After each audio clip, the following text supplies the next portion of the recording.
Good afternoon, everybody, and welcome to this ordinary meeting of the Wingecarribee Shire Council on the 19th of October 2022.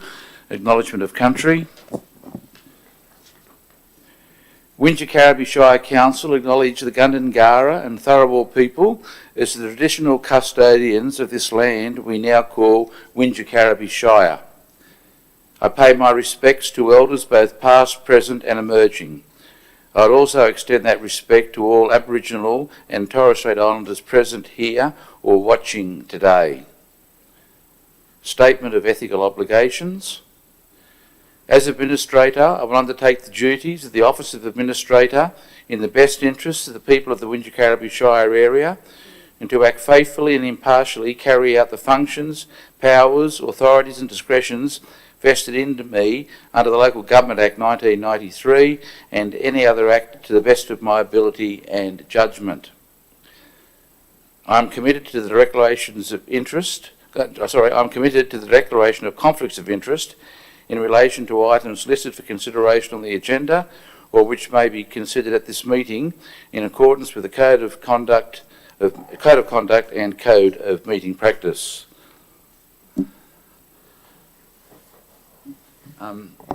Apologies, obviously there's none.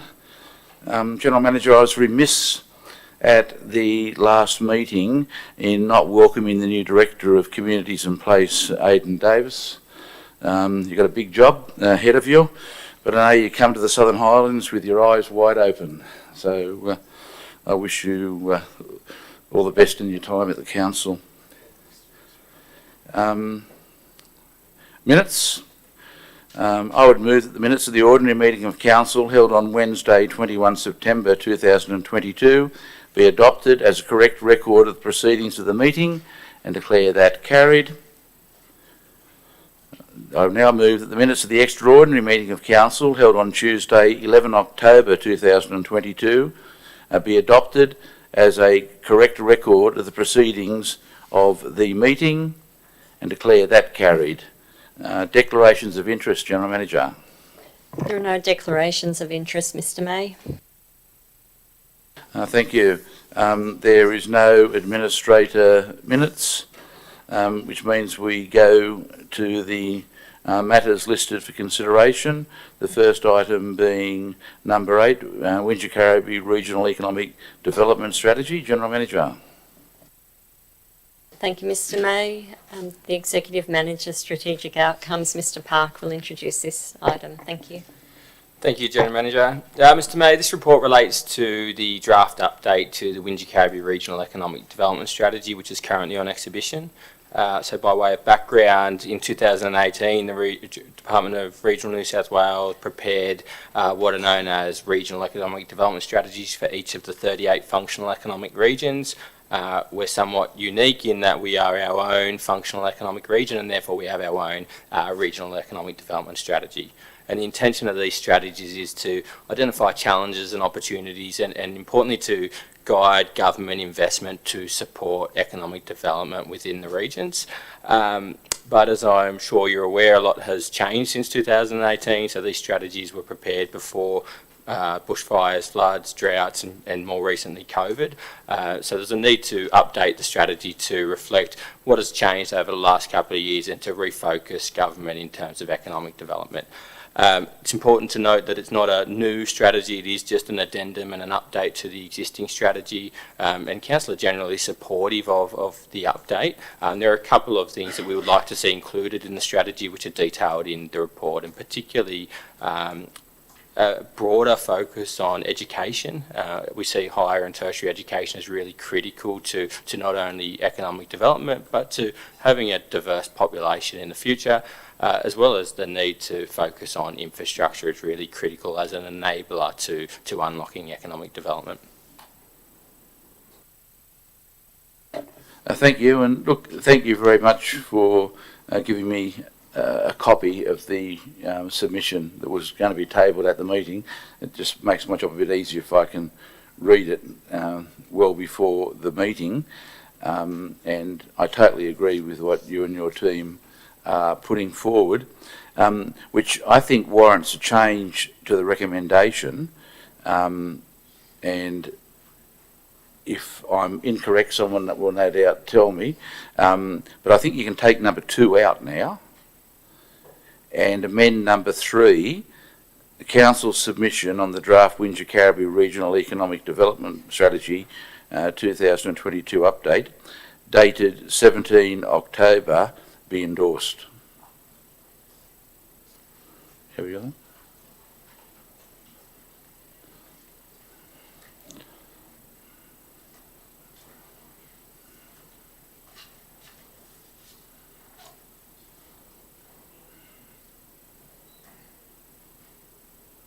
Now, of course, that will be attached to the minutes. I take that as read.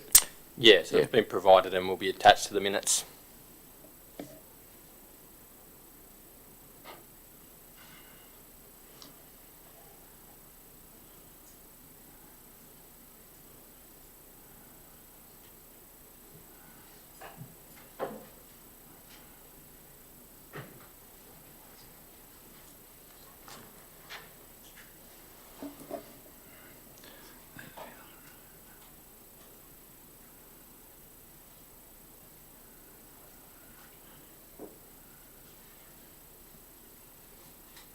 If you just take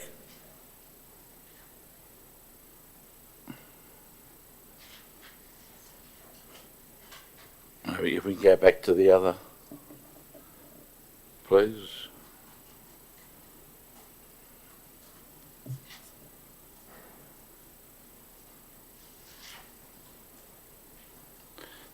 After 2022, in the last line, take out will, please.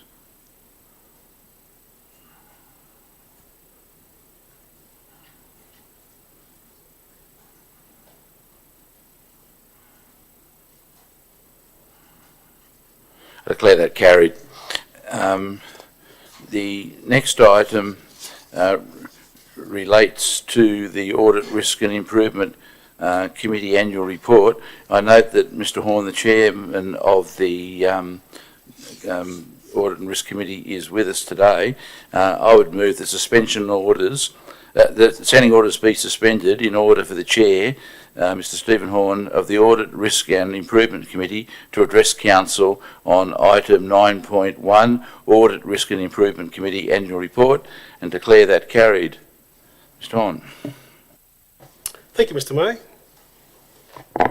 It's my pleasure to present the annual report of Council's Audit, Risk and Improvement Committee. We use the term ARIC as a convenient abbreviation. The ARIC's formal report is tabled in the meeting papers for the public record. I'd like to touch upon a few key aspects. The current ARIC commenced on 1st of September 2021. It was established with a scope reflecting the revised requirements for ARICs developed by the Office of Local Government. The community is likely unaware that the role and scope of an ARIC in the New South Wales local government sector is in fact the broadest for such committees in any sector, public or private, anywhere in the world. Having said that, it's important to understand that the ARIC provides an advisory and assurance role only, has no administrative function, no delegated financial responsibility, nor any management functions. The ARIC's role and responsibilities are set out in its charter available on Council's website. The ARIC's initial substantive area of focus in our first year was on financial management. Whilst there were no issues requiring urgent attention, considerations extended to financial sustainability and resilience. The ARIC examined such areas as Council's financial reserves policy, investment strategy, unrestricted cash position, asset valuations, accounting arrangements and financial reporting. Given the series of extreme weather events that had occurred since 2020, the ARIC also sought to understand Council's arrangements for responding to natural disasters as part of its overall enterprise risk management interests. Broader aspects of risk management will be brought into focus during the ARIC's second year of operation. And noting that in early 2022, the General Manager released a comprehensive strategic roadmap for Wingecarribee, ARIC refreshed and recommenced an internal audit program which was balanced to recognise the range of reviews that you had already initiated, Mr May, and the current areas of greatest strategic assistance to Council in actioning that strategic roadmap. Mr May, I sit on a number of ARICs and I thought that it might be helpful to share a couple of personal insights of common key issues that ARICs see across many councils. Almost everywhere, the top two performance issues raised by communities relate to the condition of roads and DA processing times. The current team here at Wingecarribee began with significant pre-existing backlogs for both roadworks and DAs. For roads, I've often heard communities suggest that roads weren't built properly in the first place. Being inquisitive, I've asked many road engineers about this, and in nearly every situation, the root cause is that when secondary and local roads were built, the projections for loads on those roads were considerably less than they now carry. The number of cars per household has increased, as has the average size and weight of cars, and added to that, the volume of truck and van movements is off the scale. That degrades the road fabric faster than funding for maintenance allows. And then in recent years, of course, the frequency and intensity of extreme weather events has accelerated that degradation, often leading to widespread and substantial potholing. The responses to this require increased road repair works and, for worst cases, road reconstruction. So each council needs to examine the funding aspects of this and balance this against all of the other competing demands for funds. Here at Wingecarribee, we've seen significant increases made to both road maintenance and road capital projects. On the DA front, all councils are facing shortages of skilled staff. In recent years, both the state and Commonwealth governments have embarked on a program of capital projects on a scale not seen since the post-war era. This has impacted on resources of many kinds. Material supply chains are struggling, as is the availability of people. Councils are stretched to compete with wages offered elsewhere during such periods. Here at Wingecarribee, we have seen a focus on process improvements as well as staffing to tackle the DA backlog. So we are seeing improvements on both roads and DA frontiers, but it's a big job. I'd like to conclude with offering the thanks of the ARIC to the management team and staff. The ARIC has, as I said, no statutory or delegated powers, so it has no role in making decisions and can't issue directives. Instead, it asks questions and seeks to constructively explore improvements. In our first 10 months as a committee, we've certainly asked a heap of questions, and we've been very appreciative of the patience and professionalism of the council team in responding to us, which we fully appreciate takes quite some time and effort on what's already a very busy day job for them. Mr May, that concludes my report. Thank you very much. I was going to ask you whether you're getting full cooperation from the staff, but I can take that question off. We've adopted the charter that hasn't been yet adopted by the state. We're kind of getting ahead of the race. Are many other councils doing that? So yeah, what you're referring to is that the charter for the audit committee is set out in the guidance from the Office of Local Government, which has been in draft form now for some 3 years. And like Santa Claus is coming soon, but hasn't arrived yet. So we've early adopted and said, well, damn the torpedoes, let's go with what we think is best practice. And so the audit committee has adopted the model charter. And I think, look, it's a bit of a guess, but I'd say probably half councils have adopted that. Some are still waiting back a little to see what the final guidance looks like. But when we've looked at it, as I said in my notes, the intention in the OLG requirements is that local government in New South Wales, the audit committee role is the broadest for such things anywhere in the world. So we figured that's the vibe of the thing. There's not much point waiting for the micro detail to get on with it. And every little moment we delay means that improvements can't be pushed as quickly. So we thought, let's rip the Band-Aid off and go with it right away. And I think that's working well. Well, as you know, I don't attend the audit meeting because I don't believe it's appropriate for the elected body to be there. On some of the other audit committees you sit on, are there many, there obviously wouldn't be a mayor because it's totally inappropriate for a mayor to sit on the audit committee, but are there many councillors sitting on them these days, or are they disappearing? Well, disappearing is probably the right answer. Under the new code, the idea is that there'll be either no councillors as voting members on the audit committee or one. That's still determined, but that's where that's going. Prior to that, there were often more than one, maybe two, sometimes three councillors on an audit committee that were voting members. They would still be the minority. The majority would be independent members, people like myself, but there were some. So we've got a bit of a transition where some councils still have that arrangement and others have, again, early adopted and just gone for the way it looks like it's going to be. So it's a real mixture out there at the moment. The intention, though, is also that while councillors won't be generally voting members of the committee, it'll be all independents will be the only voting members, as we have here.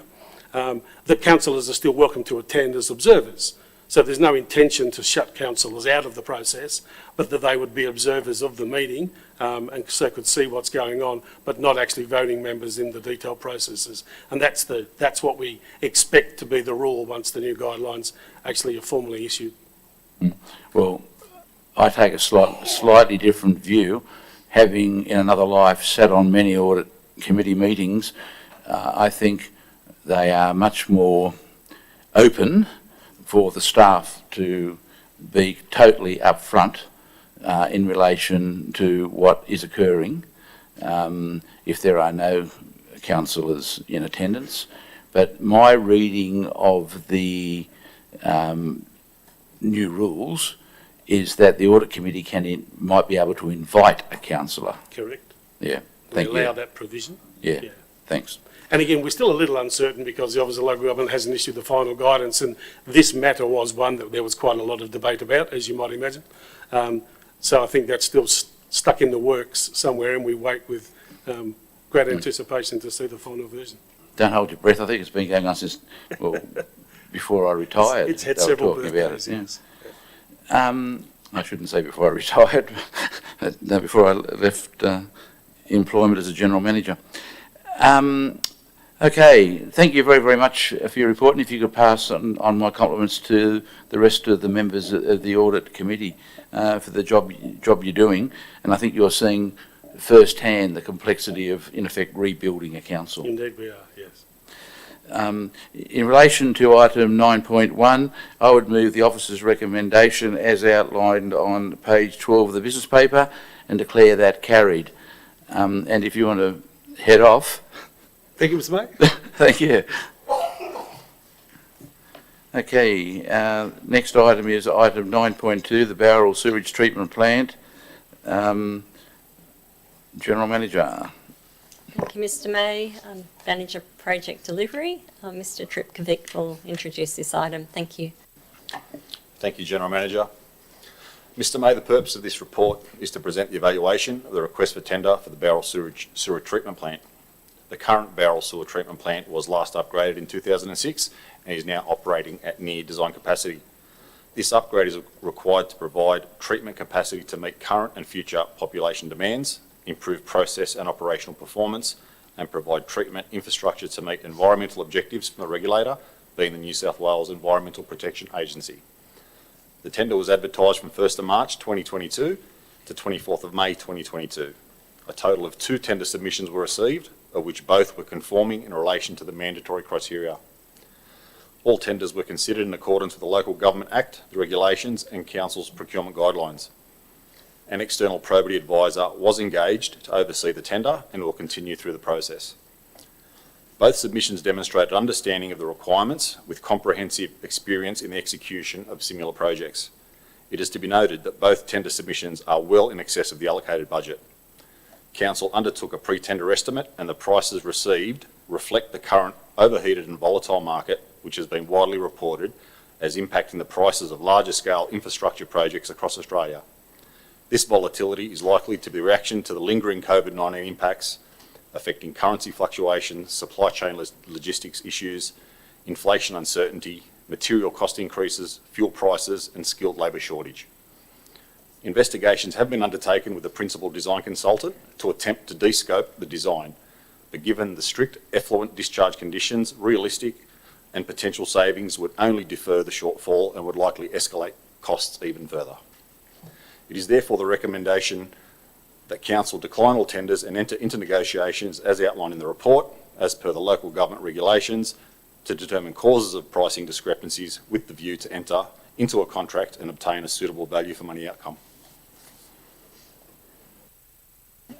In relation to this matter, the recommendation authorises the General Manager to enter into direct negotiations, but I see the final recommendation is it's coming back to Council for endorsement. Yes, we thought due to the size and cost of this project, it would be best to advise Council. No, that's excellent. Thank you very much for that.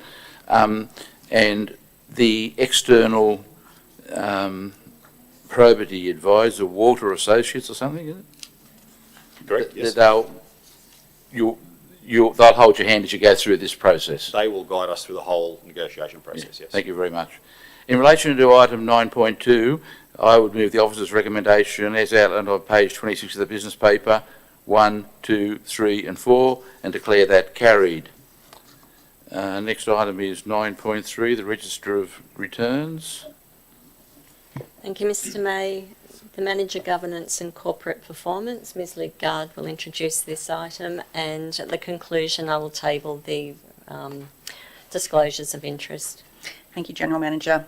The purpose of this report is to table the register of returns of disclosing interests of the Administrator and designated persons as required under Clause 4.25 of Council's Code of Conduct.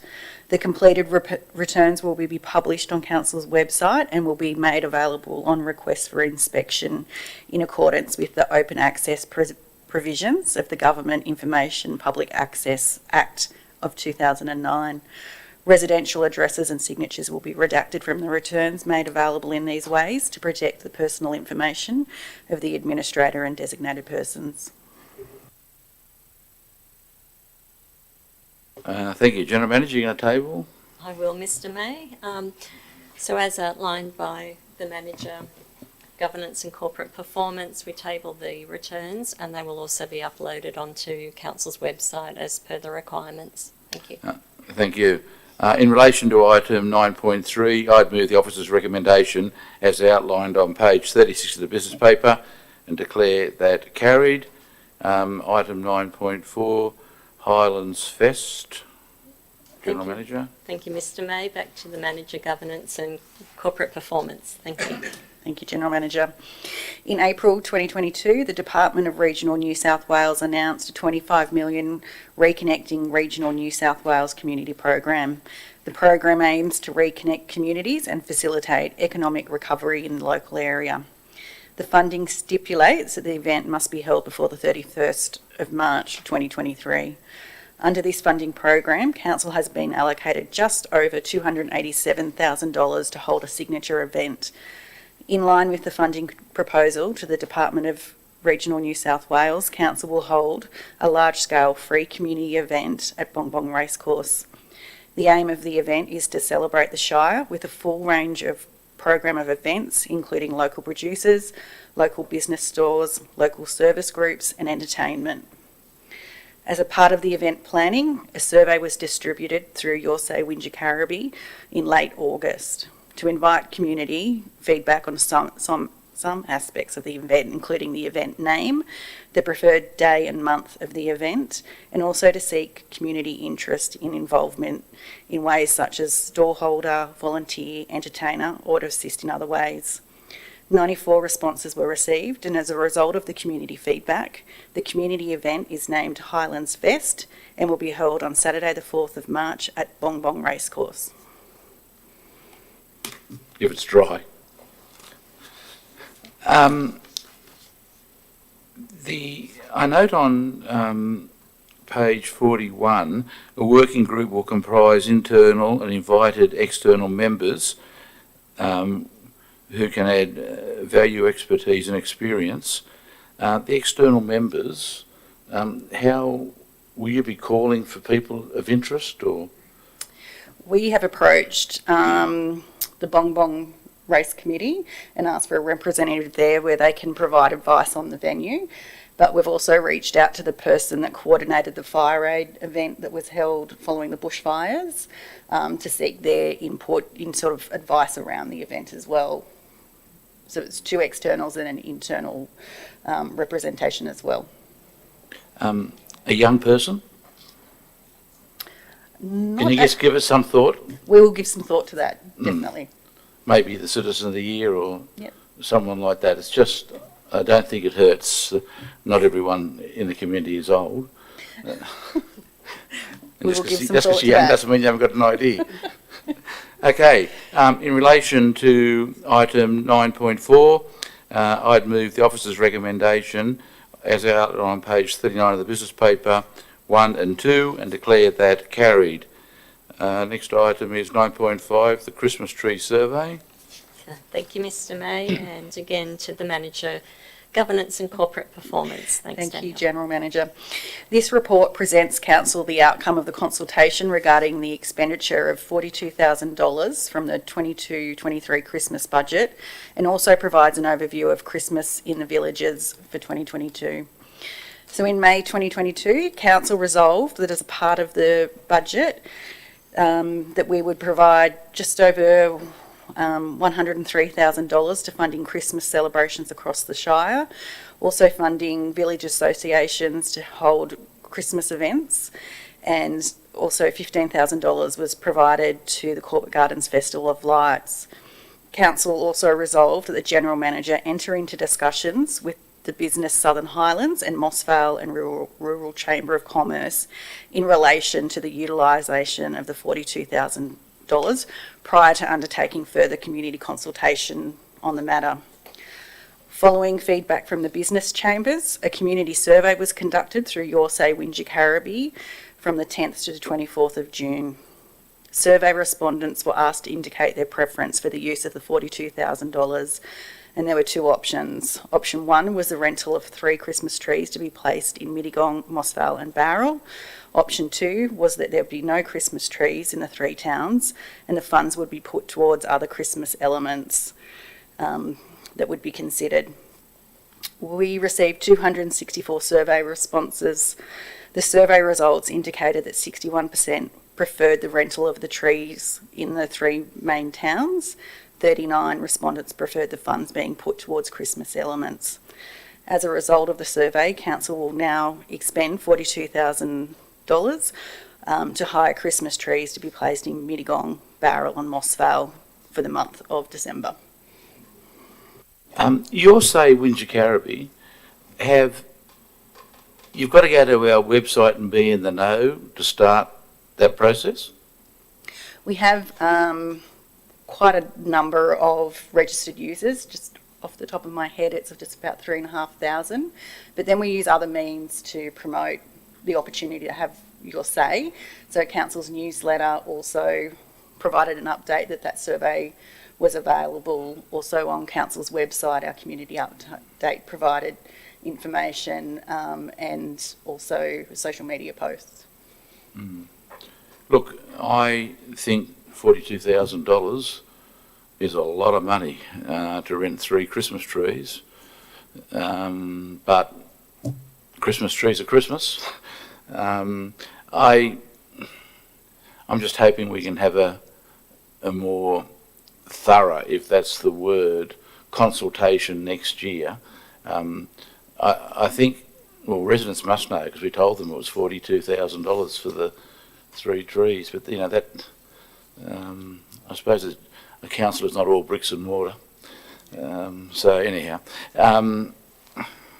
having said that, I think it's a lot of money. There's not much I can do about it, excepting if we can get a report very early next year, and there may be another method of consulting. I don't really know. I had a look at the 260, I think it was, you got back. There's a lot of anonymous in there. I would have thought that you wouldn't be anonymous if you were coming back to us about a Christmas tree. But that's their issues, their operational issues, I think, that we need to have a look at. Mr. May, if I can comment on that, people have an opportunity to put their name to survey responses, or they may elect to remain anonymous, but we can certainly look at how we collect that information next year. I'm not being critical, I'm just passing an observation. I think a very high percentage were anonymous. It'd be worthwhile having a look at how many were anonymous with the curbside collection survey, which there was thousands responded. I suppose that shows the order of priority. Okay, in relation to item 9.5, I would move the officer's recommendation 1 and 2 as outlined on page 43 of the business paper and declare that carried. 9.6, the investment report, General Manager. Thank you, Mr. May. Chief Financial Officer, thank you, Mr. Kuzmanowski. Thank you, General Manager. Just a statutory report on investment report update for the month of September. Council was compliant with its investment policy, with its investment movements for the month, and we're currently tracking at the end of September approximately $774,000 ahead of budget across all three funds. Thank you.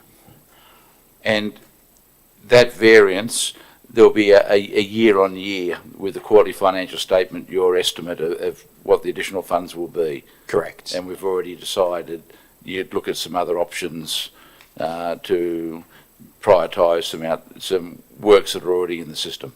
That's correct, yes, at Thank the next you. quarterly review. Thank you. Sorry, I didn't really cut you off. Thank you for that. In relation to item 9.6, the investment report, I'd move the officer's recommendation as outlined on page 47 of the business paper and declare that carried. Next item is 9.7, Old South Road Rehabilitation Tender. General Manager. Thank you, Mr. May. To the Manager, Project Delivery, thank you. Thank you again, General Manager. Mr. May, the purpose of this report is to present the evaluation of the request for tender for the Old South Road Rehabilitation Project. Old South Road is a local distributor road that connects the Hume Highway to residential areas west of Mittagong and Bowral. The pavement along sections of Old South Road has become dilapidated beyond repair and requires complete rehabilitation.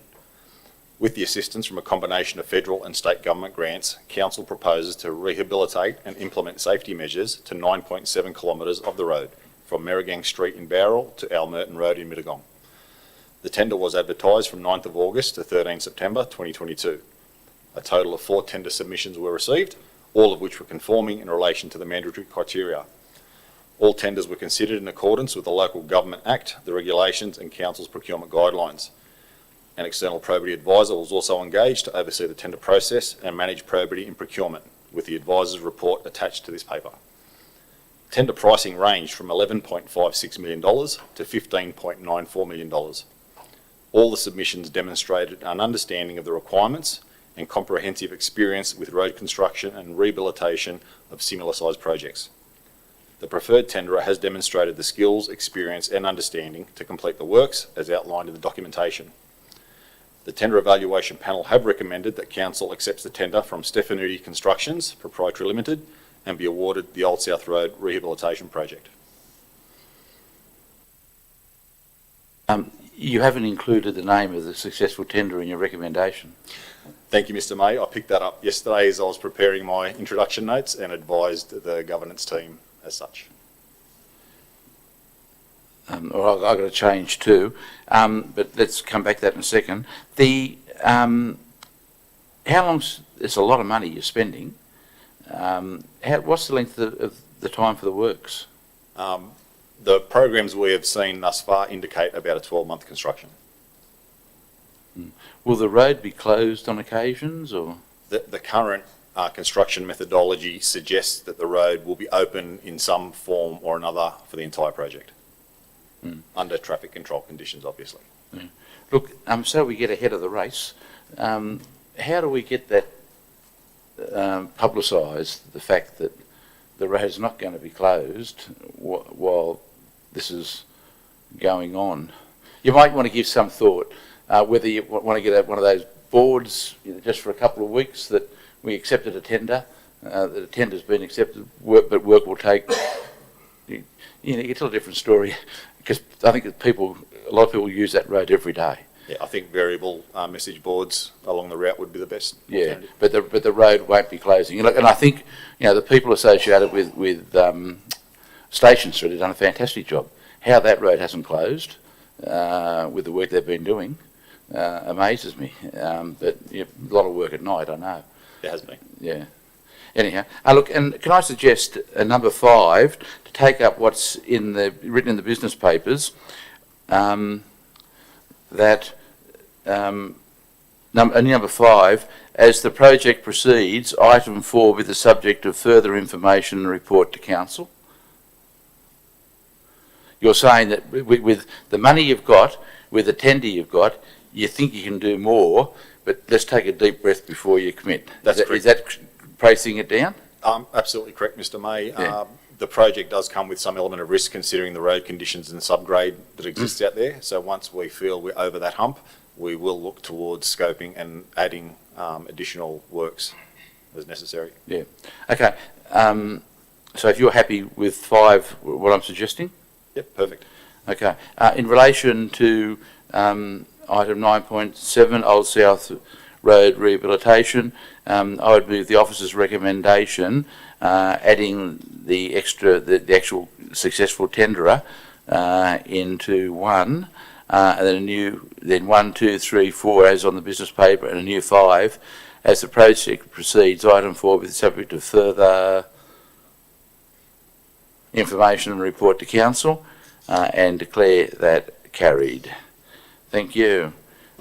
Next item is 9.8, Technology 1.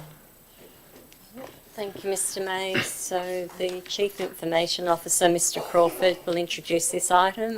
The CFO's on backup as well if there are any other questions. Thank you, Mr. Crawford.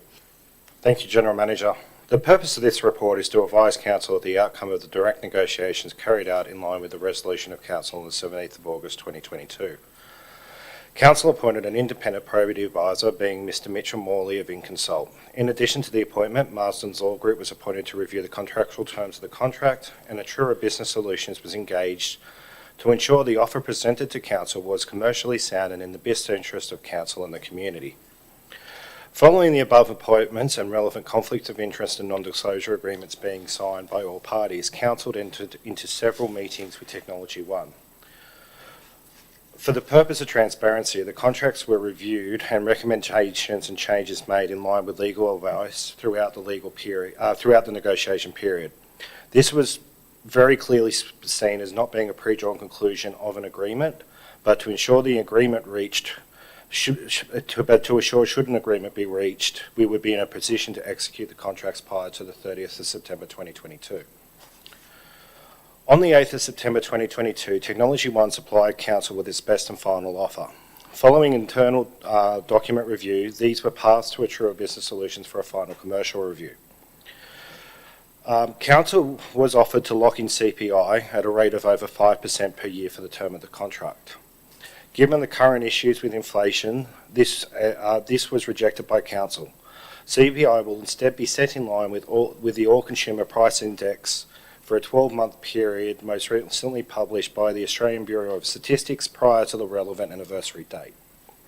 Lastly, Council's licensing agreement is locked in at 25,000 rateable properties. Once Council exceeds this, which is currently being predicted to be around the 4-year mark of the contract, Council will need to enter into direct negotiations with Technology One to increase rateable properties in 1,000 lot intervals. The price for these increases are not locked in. In order to lock them in, we would have had to have set a date of when they would become available in our licensing, and we did not see this as in the best interest given the fact that it's only a prediction of when they will increase. Following the commercial review by Atura and the recommendation that it was a commercially sound offer, a probity report was prepared by Mr. Morley. This report advised the General Manager of the probity in which the negotiations were conducted, and based on legal and commercial review, was happy to recommend that should Council wish that we would proceed with entering into a contract with Technology One. In line with the above recommendation of the internal panel, as per the briefing note attached to this report, Council entered into a 10-year contract arrangement with Technology One on the 21st of September 2022. It would be worth noting that this process saw Council receive, in today's dollars, a 17% discount on the original unsolicited offer received by Technology One in February 2022. Look, I congratulate all those involved in the work that's gone into achieving this outcome. The council has too big an investment already in Tech One to stop it. That's not to say that they're not one of the top players in this field. I had a concern in relation to limiting the payment, because the payments are tied back to assessment, limiting it to the 25,000 based on the housing strategy, which is over 20 years. But you've better explained. I had difficulty, I've got to say, understanding how you got the savings over the 10 years, knowing that there's going to be increases in, but you've explained that to me now, so I'm happy with that. The only other thing is that in another life, when I was doing Fit for the Future work, I went to so many councils who had Tech 1 and they had all the bells and whistles but didn't use it. And I know that you've had an audit done on the reverse about what you do use which you don't pay for, but I'm more interested in what you pay for and you don't use. And I don't get much control over that because it's an operational matter. But what I would I'd like to move I'm very happy with the recommendation, but I'd like to add number 2 to it, to take advantage, I think, of the excellent people we have in the on the Audit and Risk Committee, and that I would like to move that an independent I'm changing a little bit to what I had there, sorry.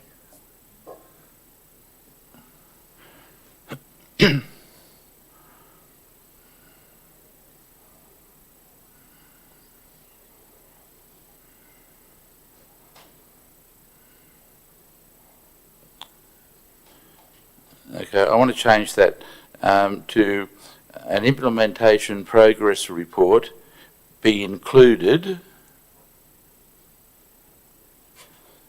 in the Audit, Risk and Improvement Committee work plan for the 24/25 period.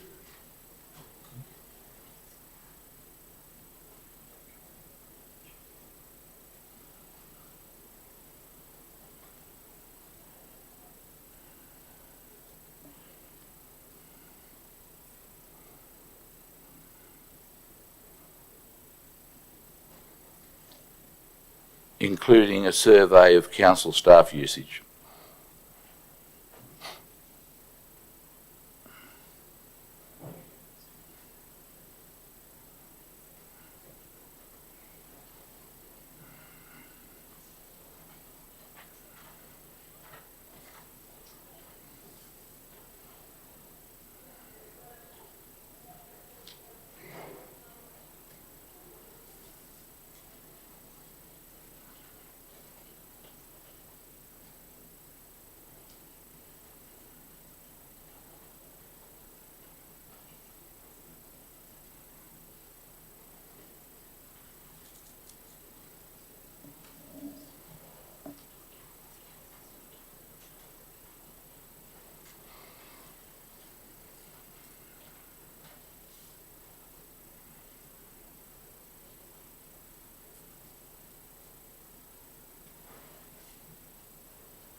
Including a survey of council staff usage.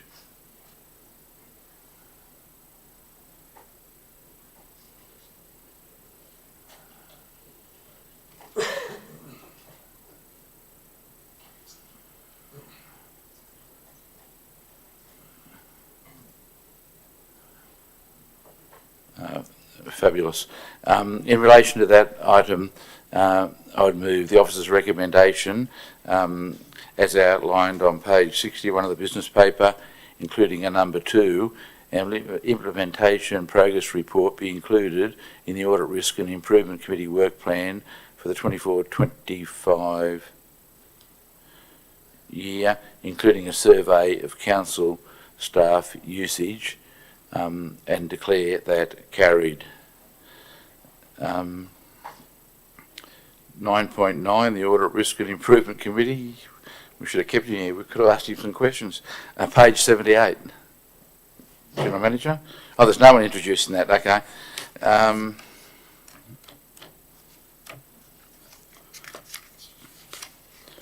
I would move the officer's recommendation as outlined on page 78 of the business paper and declare that carried. And the last item, 10.9, the Traffic Committee meeting. I would move the officer's recommendation as outlined on page 98 of the business paper and declare that carried. General Manager, before I close the meeting, I wanted to make an observation about Mr. Crawford. Oh, would you go first?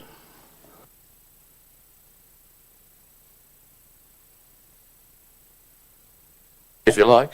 Look, tonight we farewell the CIO, John Crawford. John, from the minute I arrived, I found you to be a very reliable officer. You provided me great support, particularly in the first 3 months when I didn't know what had hit me when I arrived here. It's very disappointing that you're leaving us, and your shoes are going to be very hard to fill, no doubt. But the fact that you're going to Sydney's second city as their CTO is testament to your abilities and skills. I wish you all the best. Thank you. Thank you, Mr. May. Just in following on from the Administrator's opening remarks, I'd like to officially welcome Aidan Davis as the new Director, Communities and Place. Aidan commenced with us on Thursday, the 8th of September. He not only has a broad range of experience in strategic and statutory planning, but also extensive experience in local government and the private sector. And whilst I was only in the role for just over 6 weeks, has already made significant inroads in addressing the backlog of DA issues, as well as covering his other portfolio areas of environment and sustainability, and progressing the revised structure, which will see resource management, bush care and community development and the library functions move into his directorate. So welcome. And following on from Mr. May's comment, farewell Mr. Crawford. John, even though he's not leaving for a couple of weeks, I'd just like to thank him for his professionalism and contribution. John joined council just over 4 years ago, and over that time we've seen significant change in his role as CIO. A massive transformation has occurred over that 4 years, including introduction of ECM, our electronic document management system, introduction of CRM, a lot of improvements around our infrastructure, our hardware, our software, our cybersecurity, and in customer service, a new after-hours provider, which has made a significant difference in the last 6 months. However, I would like to make special mention and thank John personally for his work over the last 12 plus months, where I've had the opportunity to work closely with him while he was not only wearing his CIO hat, but also the acting HR manager role in quite an interesting period, and also his significant role that he played with the public inquiry and supporting the smooth conduct of the public inquiry, along with the other staff that assisted the Commissioner and his team. Council's benefited from his drive, ethical approach, openness and honesty, frankness and genuine commitment to the organisation and the community of Wingecarribee. We will miss you, and I'm sure you, not only your team who respect you and enjoy working with you, but also your colleagues and the executive. But you're going to a really positive career move at Parramatta, so I wish you all the very best. Thank you, John.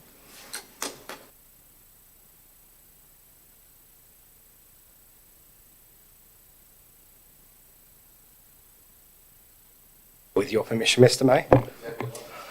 I don't think I should have let you go first, actually, Lisa. I was composed before that. I'd like to thank both Mr. May and yourself for your kind words. The successes spoken about today are not mine, but those of the dedicated staff I've had the privilege of leading over the last 4 years of my journey here. I'd like to particularly thank my leadership team for their loyalty, dedication that they have shown to the organisation as myself as we've gone through a rapid period of change. I know I leave the information services space in very capable hands. To the management team, in particular Mr. Koskonoski, Mr. Tripovic, Mr. Bray, Mr. Park, Ms. Summit and lastly Ms. Lidgard, for your support, confidence and friendship over my tenure. I'm sure both our professional relationships and friendships will continue long after I leave.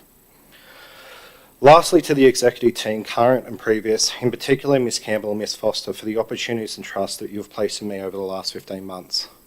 Those opportunities helped me grow both personally, educationally and professionally.